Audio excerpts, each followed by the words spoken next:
Al final de la Edad Media, en la península ibérica como en Francia e Inglaterra, se produce un largo periodo de luchas entre la realeza, que se apoya en la incipiente burguesía de las ciudades, y la aristocracia, que culmina a fines del siglo XV en la formación de las primeras grandes monarquías nacionales. Castilla, el problema del estrecho y el abandono de la Reconquista. Alfonso X fue un monarca brillante en el aspecto cultural, sin embargo de escaso realismo político. Preocupado por alcanzar la dignidad imperial, no logró consolidar la autoridad real en Castilla, ni grandes avances en la lucha contra los musulmanes. En vida de su padre Fernando III, Alfonso había contribuido a la Reconquista incorporando a Castilla el reino musulmán de Murcia. Ya siendo rey, terminó la sumisión de los territorios del Valle del Guadalquivir con la conquista de Cádiz, de Jerez y de la comarca de Niebla. Pero pronto esta actividad quedó paralizada por su esfuerzo en aras a la consecución de la elección como emperador del Sacro Imperio Germánico. Muerto Federico II, el último de los grandes emperadores germánicos, se abre para el imperio el periodo llamado del Gran Interregno, durante el cual pretendieron la corona Alfonso X como hijo de la Hohenstaufen Beatriz de Suabia y el hermano del rey inglés Ricardo de Cornualles. Después de múltiples negociaciones en las cuales Alfonso gastó enormes sumas y ya de avanzada edad, tuvo que renunciar a su gran ilusión.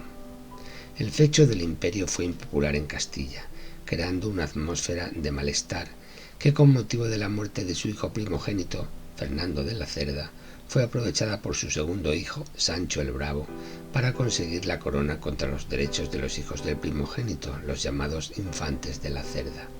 Los últimos años del reinado de Alfonso X son de verdadera anarquía. Depuesto por la nobleza y destronado oficialmente por las Cortes, murió en Sevilla, una de las pocas ciudades que le permanecieron fieles. Por su protección a la cultura, Alfonso X ha merecido el nombre del sabio.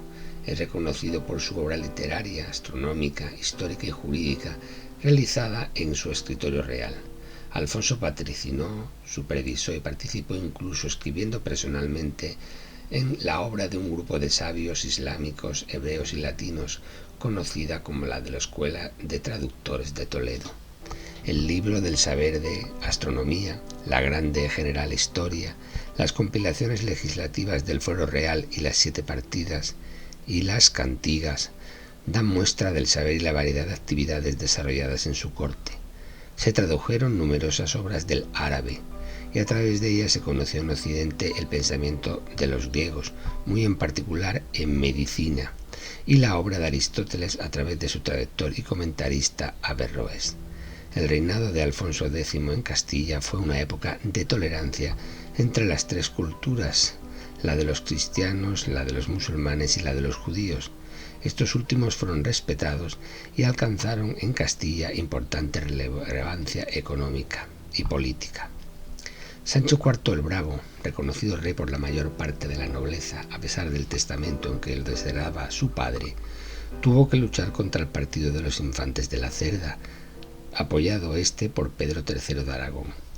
Todo su reinado es una lucha por la represión violenta de la nobleza partidaria de los infantes de la Cerda. Solo a partir de 1291, cuando en Aragón sube al trono Jaime II, se produce un acercamiento y Sancho puede continuar la reconquista, tratando de ganar las plazas que dominan el estrecho de Gibraltar, que constituían peligrosas cabezas de puente para la invasión musulmana. Así conquista Tarifa, que hubo de ser defendida unos años más tarde por Guzmán el Bueno del intento de asalto de los benimerines. Le sucedió su hijo Fernando IV, que tenía solo 9 años cuando su padre murió y estuvo bajo la regencia de su madre María de Molina. Excelente gobernante, gracias a cuya entereza y tacto político pudo conservarse incólume el reino de Castilla frente a las pretensiones y las constantes revueltas de la nobleza instigadas por Aragón y Portugal. A Fernando IV le sucede Alfonso XI. Su minoridad es también una época de turbulencias políticas que nuevamente la experiencia de su abuela, María de Molina, como regente, sorteó con éxito. Al llegar el rey a su mayoría de edad, puso todo su empeño en sujetar a la levantisca nobleza castellana. Se le apodó el justiciera porque, para conseguir este sometimiento, no le importó recurrir incluso al ajusticiamiento de los nobles. Para combatir la última invasión norteafricana, la de los benimerines, que acudieron a la llamada del Reino de Granada, Alfonso XI renovó el acuerdo con Pedro IV de Aragón.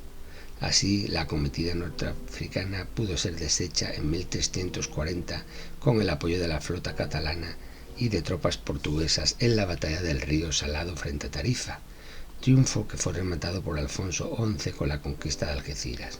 Sin embargo, no pudo conseguir la rendición de Gibraltar en 1350, pues murió en el sitio del Peñón, víctima de la peste negra. Su sucesor, Pedro I, hijo de su legítima esposa María de Portugal, fue apodado por sus enemigos el Cruel por la oleada de venganzas y crímenes fratricidas que cometió y por las sucesivas guerras civiles que suscitó y que duraron los 19 años de su reinado. Pedro comenzó asesinando por instigación de su madre al amante de su padre Alfonso XI, la sevillana Leonor de Guzmán. Según la crónica de Alfonso XI de Castilla, en fermosura la más apuesta mujer que había en el reino. Era rubia de tez clara y ojos azules, y había sido la compañera y asesora del rey desde los 17 años, al que había dado 10 hijos. Durante la guerra que inició Pedro, ordenó matar a 3 de estos hijos. Uno de ellos, Enrique de Trastámara, que logró sobrevivir, acaudilló una rebelión nobiliaria ayudado por Pedro IV de Aragón y Bertrand du Guesclin, que capitaneaba las compañías blancas, mercenarios profesionales que se trasladaron desde Francia. A su vez, Pedro I, que tuvo que refugiarse en Bayona, recabó el apoyo del Príncipe Negro y de sus tropas inglesas.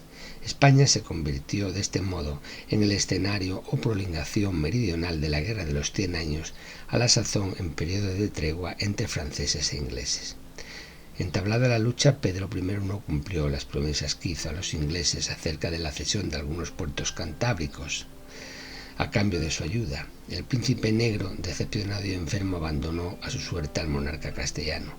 Avanzaron entonces las fuerzas de Enrique, que, apoyado por el rey de Aragón, volvió a dominar el valle del Ebro, y cercaron al fugitivo Pedro en los campos de Montiel. El monarca derrotado fue conducido a la tienda del condestable francés Bertrand de Guesclin y allí apuñalado. Ni quito ni pongo rey, pero ayuda a mi señor. Es la frase lapidaria atribuida a du Guesclin que anuncia el cambio de dinastía en Castilla. Proclamado Enrique II, llamado el de las Mercedes por los muchos beneficios que se vio obligado a conceder a la nobleza que lo aupó para mantenerse en el trono, comienza la dinastía Trastámara. Durante más de un siglo Castilla vivirá una época de malestar en la que los favoritos y la nobleza tienen a su merced al monarca, mientras la lucha con los musulmanes queda reducida a escaramuzas fronterizas. En tiempos de su hijo y sucesor, Juan I, este fracasó en su intento de unir Portugal a su reino, defendiendo los derechos de su mujer portuguesa, y fue derrotado en la batalla de Aljubarrota. Enrique III, llamado el Doliente, fue un monarca de frágil salud, aunque de voluntad robusta, que logró mantener a raya la díscola nobleza e inició una clara política africana.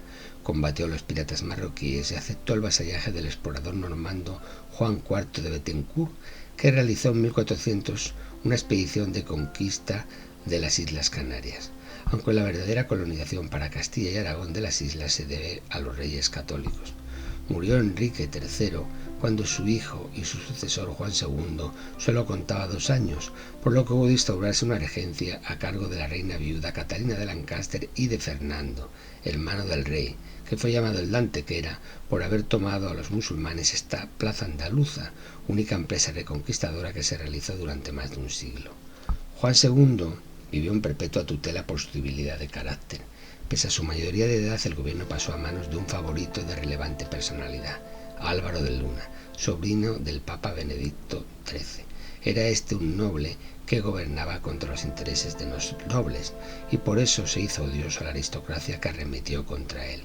Durante la Guerra Civil Castellana, Álvaro logró derrotar a sus enemigos apoyados por el bando aragonés en la decisiva batalla de Olmedo, pero a pesar de su triunfo, fue finalmente vencido por el partido nobiliario con la intervención de la reina Isabel, segunda esposa del monarca.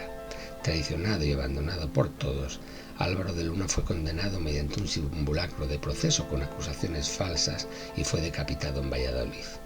La aristocracia dominó durante el reinado de Enrique IV, llamado por sus enemigos el Impotente, que fue uno de los más desastrosos y violentos de la historia castellana medieval, anulando la autoridad regia y extendiendo el desorden por todo el país.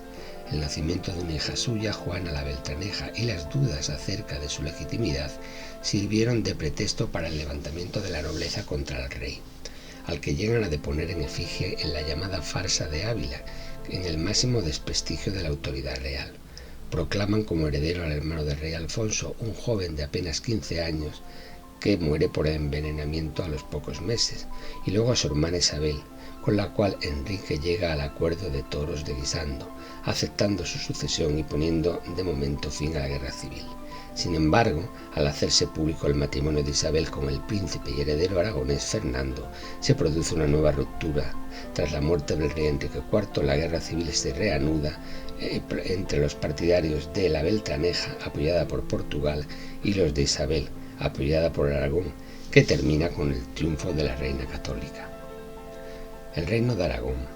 Muerto en 1285 Pedro III, sus hijos Alfonso III y Jaime II continúan con la audaz política de expansión mediterránea, manteniéndose en Sicilia y añadiendo Cerdeña a sus dominios frente a la fuerte oposición de Francia y las repúblicas italianas de Génova y Pisa y del propio papado, que trataba de impedir el incremento del poder en Italia de cualquier potencia grande o pequeña.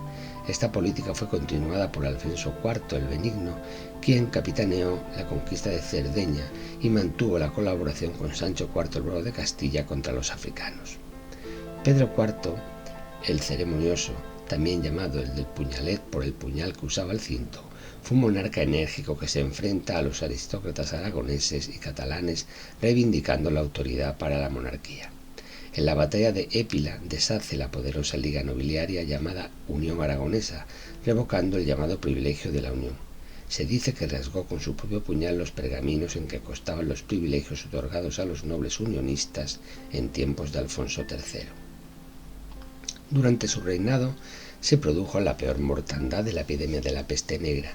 El propio rey Pedro IV, en la crónica que dictó sobre la historia de Aragón, calcula que murieron casi las 3/4 partes de sus súbditos. Faltó la mano de obra, se encarecieron todos los productos, el mundo agrario quedó vacío, las ciudades se despoblaron y el hambre sucedió a la peste. Hubo que imponer tasas y límites a los productos y salarios, y las devaluaciones monetarias empeoraron una situación ya de suyo gravísima. La decadencia en la Confederación Catalano-Aragonesa pudo ser frenada en parte por su desarrollo comercial en el Mediterráneo. Las naves catalanas competían con las italianas en el transporte internacional. En el siglo XIV solo la marina mercante mallorquina contaba 3.600 naves de alto bordo que comerciaban no solo en el Mediterráneo central, sino en Constantinopla. La política expansiva en tiempos de profunda crisis de este monarca aglutina y engrandece la corona aragonesa. Anexiona al reino de Mallorca, aniquilando el último intento de su rey Jaime III para recuperarla en la batalla de Llucmayó. Logra mantener la alianza con Francia e interviene con éxito en las luchas civiles del vecino reino de Castilla, brindando un apoyo decisivo a los Trastámara contra su homónimo Pedro I. A finales de su reinado, la isla de Sicilia y los ducados de Atenas y Neopatria se unen a la corona de Aragón. Le sucedió Juan I, que gustó más de la caza, la música y la poesía que de la política. Es un rey cortesano llamado el amador de toda gentileza. En su tiempo, abierto el cisma de Occidente, Aragón se decide por el Papa de Aviñón, y a él le sucede su hermano Martín I el Humano, con el que se extingue la llamada dinastía de la Casa de Aragón, Barcelona. Muerto su heredero Martín el Joven en 1405, el rey es apremiado por la nobleza a designar sucesor, y uno de los príncipes nobles, Jaime de Urgel, es nombrado procurador general de Aragón, cargo que solía ostentar el primogénito real. Poco antes de morir, el rey Martín el Humano revocó el nombramiento de Jaime, debido a los disturbios que éste provocó en Zaragoza en 1410, en la que habían entrado las tropas de Jaime para enfrentarse al gobernador de Aragón y al arzobispo de Zaragoza. Para resolver la cuestión sucesoria, después de años de negociaciones y golpes de fuerza, se llegó a un acuerdo en Alcañiz, y se reunieron en Caspe 3 representantes de cada uno de los reinos, Aragón, Valencia y Cataluña, llegando al famoso compromiso de 1412, por el cual se nombraba rey a Fernando de Antequera, hijo de Juan I de Castilla y nieto de Pedro IV de Aragón por línea femenina. En Cataluña no fue recibido este monarca con simpatía y tuvo que reducir por las armas al conde de Urgel, que se negó a reconocerlo como rey y se alzó contra el monarca. Derrotadas sus tropas por las de Fernando, el de Urgel se refugió en el castillo de Balaguer, donde sufrió asedio hasta su rendición en 1413. Procesado y condenado, pasó el resto de su vida en prisión y al parecer murió en 1426 en la prisión del castillo de Xàtiva. Al morir Fernando le sucedió su hijo Alfonso V el Magnánimo. Muy activo en la lucha del Mediterráneo frente a Francia y Génova, en realidad fue más un príncipe italiano que de su propio país. El monarca aragonés acude en ayuda de Juan de Nápoles, que en agradecimiento le adopta como hijo y heredero, y le nombra duque de Calabria, y tras fijar su residencia en Nápoles nombra regente de Aragón a su esposa María. Alfonso pasó la mayor parte de su vida gobernando por delegación en Aragón, al que sin embargo regresa para organizar su intervención en la Guerra de Castilla en favor del partido de los infantes de Aragón, descendientes de Fernando de Antequera, frente al condestable Álvaro de Luna. Su política de centralización y reforzamiento del poder real de la monarquía para contrarrestar la fuerte oposición de la nobleza catalana apoya las reivindicaciones de los países de remensa, dictando la conocida sentencia interlocutoria, en la que se suspenden las servidumbres y los malos usos. Al morir el reino napolitano pasó a manos de su hijo natural, Fernando II, y la corona aragonesa, incrementada con Sicilia y Cerdeña, quedó para Juan II, hermano de Alfonso, que ya era rey consorte de Navarra, por su matrimonio con doña Blanca, soberana de aquel país. El comportamiento que tuvo Juan II con su esposa y con su hijo, el príncipe de Viana, al que negó el derecho a la sucesión en Navarra, provocó una guerra civil de desastrosas consecuencias entre agramonteses y beamonteses, respectivamente el partido campesino y señorial de la Ribera, favorable al padre, y el grupo pastoril y tradicionalista de la montaña, que apoyaba al hijo. Tras la muerte de Blanca de Navarra, el príncipe de Viana fue encarcelado por su propio padre, quien, casado en segundas nupcias con Juana Enríquez, hija del almirante de Castilla e influyente terrateniente de la rama lateral de Trastámara, empieza a gravitar su política en torno a conseguir el apoyo o la unión con Castilla frente a Francia. Carlos de Viana, como primogénito de Juan II, que se encontraba en Sicilia, regresó a España creyendo que sería nombrado heredero de Juan, que ya por entonces era rey en la corona de Aragón. Así lo pretendía la oligarquía catalana, siempre enfrentada a Juan II, que veía en la debilidad de Carlos una oportunidad de sacar ventajas políticas. Carlos se trasladó en marzo de 1460 a Barcelona, donde le recibieron con aparatosidad e insistiendo en que él debía ser el heredero al trono. Ante esta peligrosa situación, Juan II de Aragón también llegó a Barcelona con su otro hijo, el infante Fernando, y con su esposa Juana Enríquez, para recordar quién era el auténtico soberano. Ordenó el arresto de su hijo en diciembre de ese año y de sus principales colaboradores. La prisión de Carlos en Lérida provocó que la mayor parte de los señores feudales catalanes salieran en defensa del príncipe navarro y extendieran la insurrección por Cataluña. Las voces en favor de nombrar heredero a Carlos también resonaron en Mallorca, en Valencia y hasta en Sicilia y Cerdeña. La Diputación General de Cataluña reclutó un ejército que salió de Barcelona en dirección a Fraga. Juan II cedió y, procurando atajar la rebelión, accedió a liberar a su hijo en 1461, a concederle la lugartenencia general de Cataluña, así como a reconocerle heredero real de este territorio. La claudicación real quedará rubricada con la firma de la capitulación de Villafranca, en la que la oligarquía de Barcelona instauraba un sistema constitucional que arrebataba a Juan la soberanía. El rey no podría entrar en Cataluña sin permiso de la Diputación General y el príncipe se convertiría en su lugarteniente con todo el poder ejecutivo en sus manos. Sin embargo, en septiembre de 1461 fallecía en Barcelona el príncipe de Viana con 40 años recién cumplidos. Su madrastra Juana Enríquez fue acusada de haberle envenenado, dada que estaba cerca de Barcelona cuando aconteció la muerte. Tampoco faltó quien acusó directamente a Juan II de ordenar asesinar a su hijo, cuya asistencia y actuaciones políticas ciertamente cada vez le resultaban más incómoda.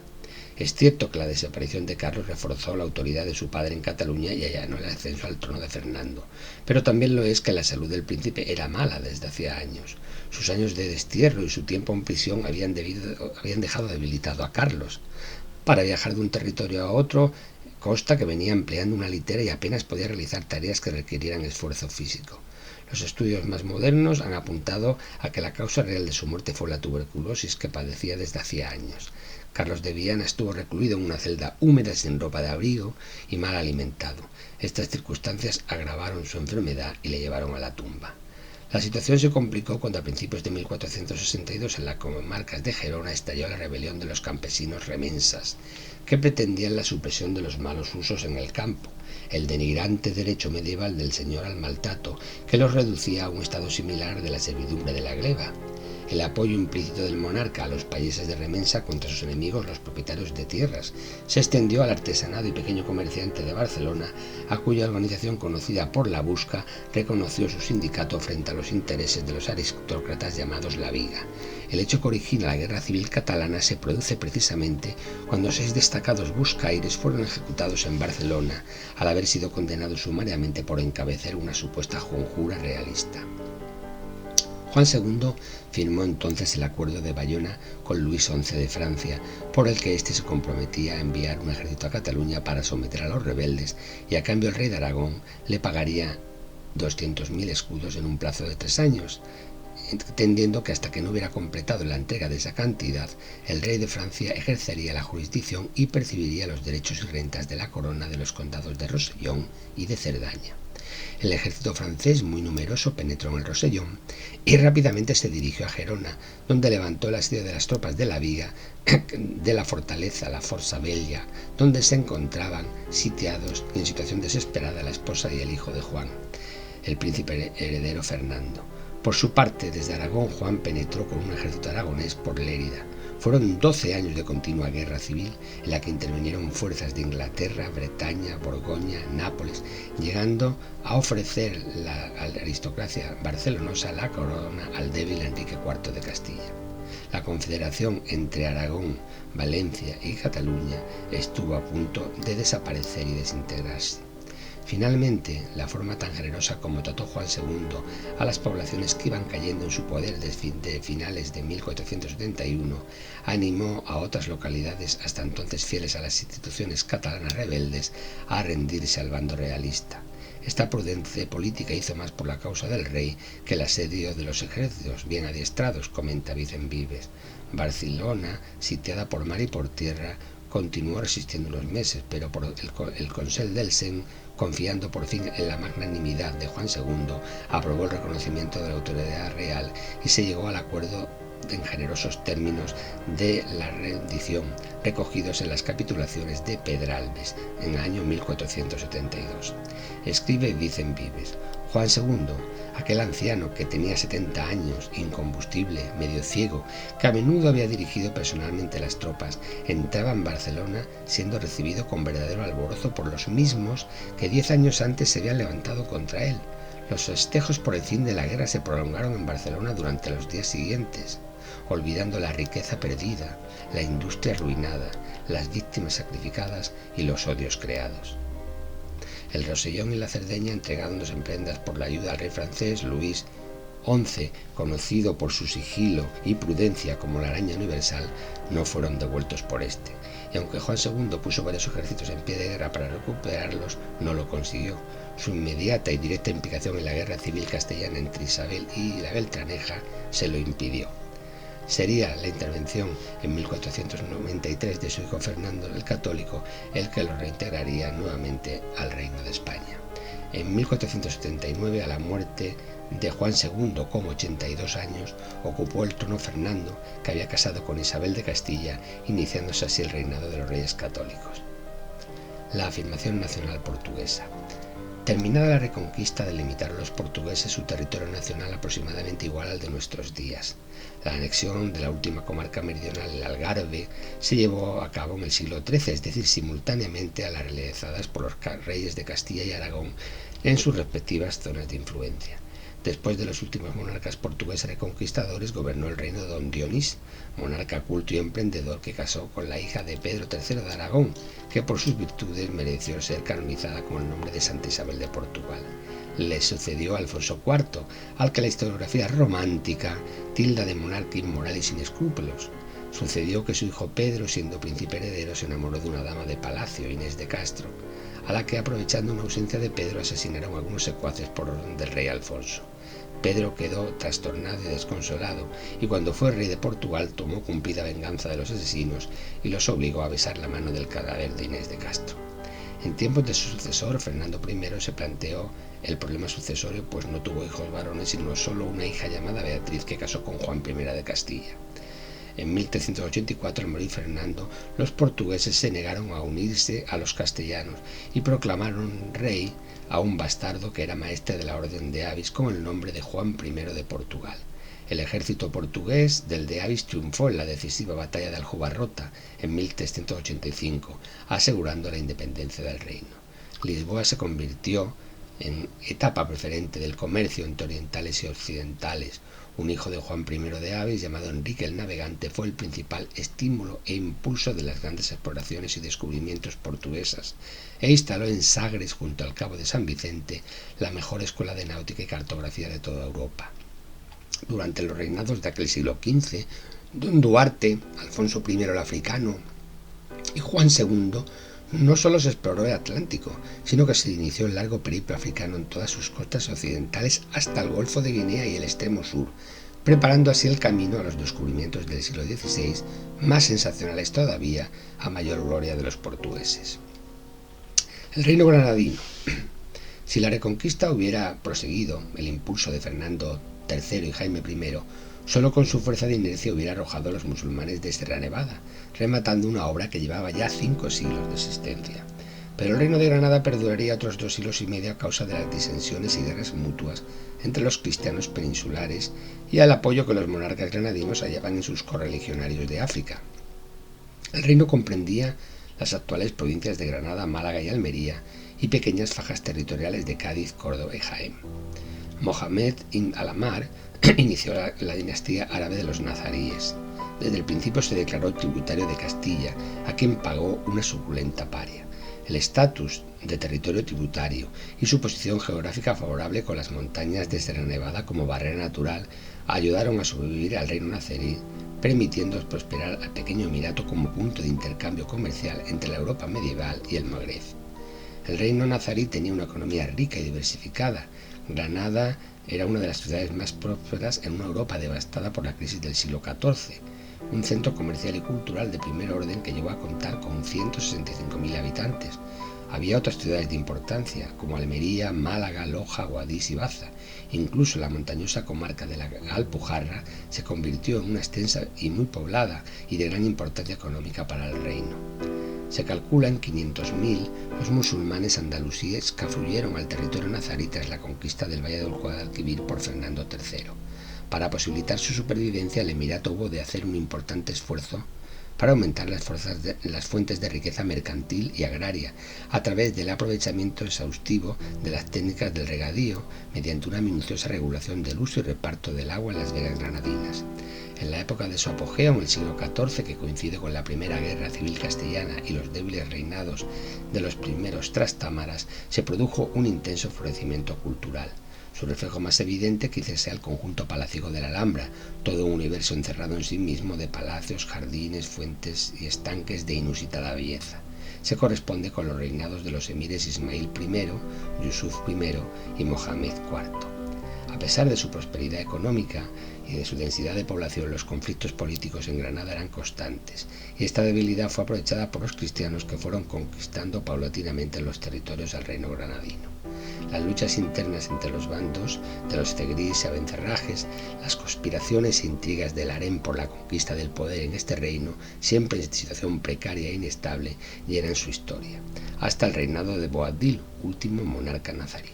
Con el fin de la Guerra Civil Castellana, hacia 1480, y el definitivo asentamiento de Isabel I en el trono, se daban por primera vez en Castilla las condiciones necesarias para realizar la conquista total de Granada.